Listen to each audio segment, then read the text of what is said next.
बहुत समय पहले की बात है। किसी गांव में शंकर नाम का एक वृद्ध व्यक्ति रहता था। उसकी उम्र 80 साल से भी ऊपर थी, पर वो 40 साल के व्यक्ति से भी स्वस्थ लगता था।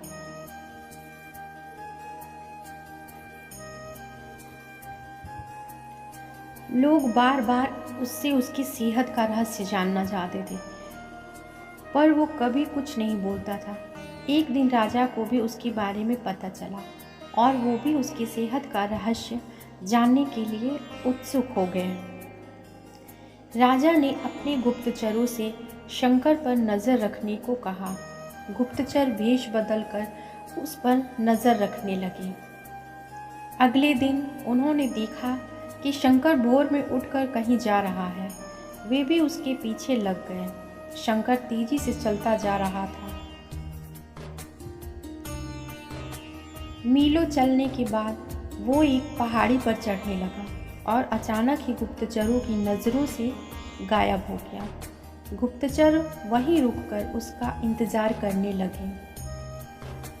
कुछ देर बाद वो लौटा। उसने मुट्ठी में कुछ छोटे छोटे फल पकड़ रखे थे और उन्हें खाता हुआ चला जा रहा था। गुप्तचरों ने अंदाज़ा लगाया कि हो न हो शंकर इन्हीं रहस्यमय फलों को खाकर इतना स्वस्थ है। अगले दिन दरबार में उन्होंने राजा को सारा किस्सा कह सुनाया। राजा ने उस पहाड़ी पर जाकर उन फलों का पता लगाने का आदेश दिया, पर बहुत खोजबीन करने के बाद भी कोई ऐसा असाधारण फल वहां नहीं दिखा। अंततः थक हार कर राजा शंकर को दरबार में हाजिर करने का हुक्म दिया। राजा, शंकर, इस उम्र में भी तुम्हारी इतनी अच्छी सेहत देखकर हम प्रसन्न हैं।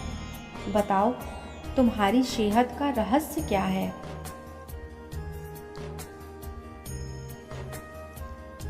शंकर कुछ देर सोचता रहा और फिर बोला, महाराज, मैं रोज पहाड़ी पर जाकर एक रहस्यमय फल खाता हूँ।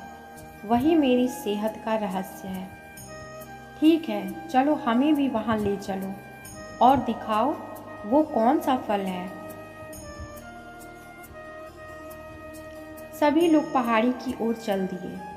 वहाँ पहुंचकर शंकर उन्हें एक बेर के पेड़ के पास ले गया और उसके फलों को दिखाते हुए बोला, हुजूर, यही वो फल है जिसे मैं रोज खाता हूँ।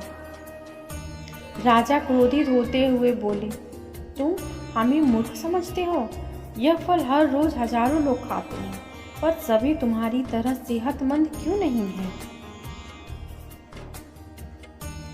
शंकर विनम्रता से बोला, महाराज, हर रोज हजारों लोग जो फल खाते हैं वो बेर का फल होता है, पर मैं जो फल खाता हूँ वो सिर्फ मेरी मेहनत का फल होता है। इसे खाने के लिए मैं रोज़ सुबह 10 मील पैदल चलता हूँ, जिससे मेरे शरीर की अच्छी वर्जिश हो जाती है और सुबह की स्वच्छ हवा मेरे लिए जड़ी बूटियों का काम करती है। बस यही मेरी सेहत का रहस्य है।